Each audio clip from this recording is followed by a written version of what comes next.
مجھے نیند میں بھی یہی محسوس ہو رہا تھا کہ وہ مجھے پکار رہی ہے۔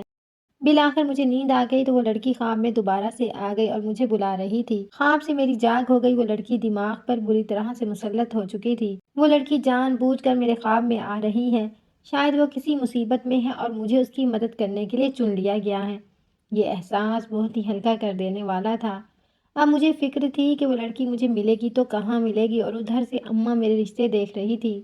میں نے بڑی بے رخی سے اماں کو منع کر دیا تھا کہ اس لڑکی سے شادی نہیں کر سکتا، بلکہ کسی لڑکی سے شادی نہیں کر سکتا، اور وہ لڑکی کسی آسیب کی مانند میرے حواسوں پر چھا چکی تھی۔ اس دن کے بعد سے میری زندگی مکمل بدل چکی تھی۔ اماں نے یہاں تک بھی پوچھا کہ کوئی لڑکی پسند ہے تو مجھے بتاؤ، میں وہاں رشتہ لے کر جاتی ہوں۔ ایک دن میں پریشان پارک میں بیٹھا تھا، ادھر ادھر دیکھ رہا تھا، اتنے میں میری نظر ہمدان پر پڑی۔ اس نے بھی مجھے دیکھ لیا۔ اس نے میری حالت دیکھی، مجھ سے پوچھا کہ کیا ہوا۔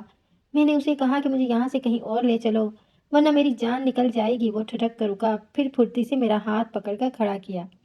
میں پیدل آیا تھا اور وہ موٹر سائیکل پر تھا۔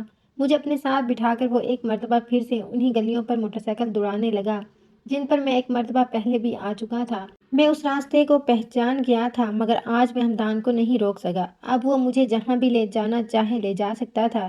یہ سوچ کر میں نے آنکھیں موند کر اس کی کمر پر اپنا سر ٹکا دیا۔ اسی طرح جاتے ہوئے ایک ہجوم میں مجھے وہ لڑکی نظر آئی۔ میں نے اسے اپنا خیالی تصور محسوس کیا، مگر وہ سچ مچ وہاں بیٹھی تھی۔ میں ایک دم ہمدان کا کندھا جھنجھوڑ کر بولا کہ یہاں موٹر سائیکل روکو۔ میری بات سن کر وہ حیرانی سے بولا، یار ہم بس آوارہ گردی کرنے نکلے تھے۔ میں نے چلا کر کہا، یہاں روکتا ہے یا کود جاؤں؟ اور وہ میری حالت دیکھ کر ڈر گیا یا پھر پریشان ہو گیا تھا۔ اس نے جیسے ہی موٹر سائیکل روکی، میں چھلانگ لگا کر اترا اور دوڑتا ہوا اس کی جانب گیا جہاں اس لڑکی کی ایک جھلک دیکھ چکا تھا۔ اب بھی اتنے سارے چہروں میں وہ مجھے بڑے آرام سے نظر آ گئی۔ اس کے چہرے پر کوئی جذبہ نہیں تھا، بس خالی آنکھوں سے خلا کو گھورتی جا رہی۔ ہمدان مجھے روکتا رہ گیا، مگر میں اس کی ہر بات انسنی کرتا اس لڑکی کے بالکل سامنے جا کر کھڑا ہو گیا۔ میں ہمدان کے پاس گیا، اسے کہا کہ میں اس لڑکی کو جانتا ہوں، بس اسے یہاں سے نکال دو۔ میری بات سن کر وہ سوچ میں پڑ گیا، پھر کہا، دیکھ یہ کام آسان نہیں ہے، تو چھوڑ دے اسے اور چل، تیری جان بھی خطرے میں پڑ سکتی ہے۔ مگر میں نے سنجیدگی سے کہا، لڑکی کو یہاں سے ہر حال میں لے کر جاؤں گا، تو بتا میری مدد کر سکتا ہے؟ اس نے کچھ سوچتے ہوئے اسبات میں سر ہلا دیا، پھر وہ اس ہجوم سے دور ایک گھر میں چلا گیا، جبکہ میں مسلسل اس لڑکی پر ہی نگاہ ٹکائے بیٹھا تھا۔ 15 منٹ بعد ہمدان آیا۔ اس نے کہا، لڑکی تو خرید لی، اب بتا 5 لاکھ بھر سکے گا؟ میں نے ہاں میں سر ہلا دیا اور لڑکی کو ہم معاملہ طے کر کے لے آئے۔ گھر میں اماں میرے نانے کی وجہ سے پریشان تھی۔ جب انہوں نے دروازہ کھولا تو مجھے کچھ کہتے کہتے رک گئی، کیونکہ ان کی نظر اس لڑکی پر پڑ چکی تھی۔ وہ حیرانی سے بولی، اسے کہاں سے اٹھا لائے ہو؟ میں نے اماں کو چپ رہنے کا اشارہ کیا اور کہا، اندر جا کر بات کرتے ہیں۔ مگر اماں کے تیور بہت بگڑے ہوئے تھے۔ اندر جا کر دھیرے سے میں نے اماں کو سارا کچھ بتا دیا، اپنا خواب، پھر اس کے بعد اس کا ملنا۔ اماں سے کچھ بھی نہیں چھپایا، سب کھول کر سامنے رکھ دیا، اور اماں چپ کر گئی ہے۔ اگلے روز میری رضامندی پر اماں نے اس لڑکی سے پوچھا، کیا تم میرے بیٹے کو شوہر کے روپ میں قبول کرنے کے لیے تیار ہو؟ تو اس نے سر ہاں میں ہلا دیا۔ اسی شام میرا نکاح اس لڑکی سے ہو گیا جس کا نام رمشا تھا۔ رمشا شادی کے بعد ہر وقت چپ چاپ رہتی تھی۔ اگر میں اس سے بات کرتا تو میری بات کا جواب دے دیتی، ورنہ خاموشی سے میرے سارے کام نپٹاتی رہتی۔ میں بہت حیران ہوتا کہ آخر کوئی اتنا چپ اور تنہا کیسے رہ سکتا ہے، مگر میری بیوی رہ رہی تھی۔ میں نے اس سے بالکل بھی نہیں پوچھا کہ تمہارے ساتھ کیا ہوا تھا اور تم وہاں پر کیسے پہنچی۔ اس نے بھی نہیں بتایا۔ اماں کو تھوڑا بہت تجسس تھا، جو میں نے یہ بات کہہ کر ختم کر دیا کہ یہ میری بیوی ہے، اگر مجھے اس کے ماضی سے کوئی اعتراض نہیں تو آپ کو بھی نہیں ہونا چاہیے۔ جب صحیح وقت آئے گا وہ بتانا چاہے گی تو پتہ چل جائے گا۔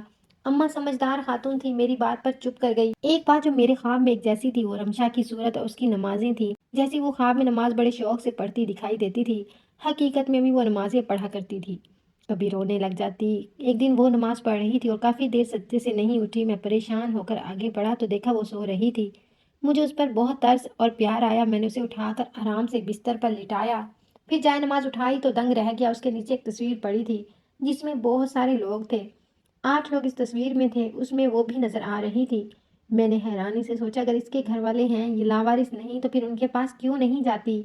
میرے دل میں بہت سے سوالات نے جنم لیا جن کا جواب صرف اور صرف رمشا کے پاس تھا۔ میں نے باہر جانا ملتوی کر دیا، اس کا انتظار کرنے لگا۔ وہ اٹھی تو اپنے ارد گرد دیکھ کر سمجھنے کی کوشش کی۔ اسی وقت اسے احساس ہوا کہ وہ جائے نماز پر نہیں بلکہ بستر پر ہے، تو جلدی سے جائے نماز کی طرف بھاگی، مگر وہاں جائے نماز نہ پا کر پریشانی سے میری طرف دیکھا۔ کیا ڈھونڈ رہی ہو؟ اپنے جلدی پن میں وہ مجھے نہ دیکھ سکی۔ میں نے وہ تصویر اس کی جانب بڑھائی اور پوچھا، یہ ڈھونڈ رہی تھی؟ تو رمشا نے جھپٹ کر مجھ سے وہ تصویر تھامی اور ساتھ ہی اسے دراز میں رکھ دیا۔ میں نے اسے کبھی نہیں پوچھا تھا کہ تمہاری اس بری حالت کی وجہ کیا ہے، مگر آج پوچھنا ضروری تھا۔ وہ میری بیوی تھی، اس کے ہر راز سے آگاہی رکھنا میرا فرض تھا۔ تو میں نے اسے پوچھا، رمشا، میں تمہارا شوہر ہوں، اب ہمارا ساتھ ہمیشہ کا ہے۔ میں نے تمہاری کسی بھی بات کو جانے بغیر تم سے شادی کی، اب تم مجھ پر اتنا یقین بھی نہیں رکھتی کہ مجھ سے اپنے غم بانٹ سکو۔ اس نے پتھرائی ہوئی نگاہوں سے مجھے دیکھا، مجھے لگا وہ اٹھ کر وہاں سے چلی جائے گی، مگر اس نے بالکل میری سوچ کے برعکس میرے کندھے پر سر رکھ کر دھاڑی مار مار کر رونے لگی۔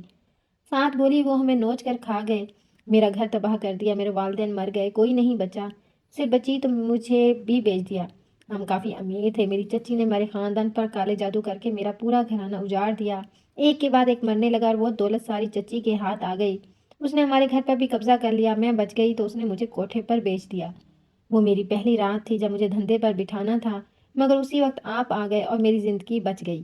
میں اس کی بات سن کر بہت زیادہ دکھی ہوا کہ کیسے صرف ایک دولت کی خاطر انسان کسی پر جادو کروا سکتا ہے۔ اب سمجھ آیا، اللہ نے مجھے اس بے سہارا لڑکی کی مدد کے لیے وہ خواب دکھایا، پھر اس کی محبت بھی میرے دل میں ڈال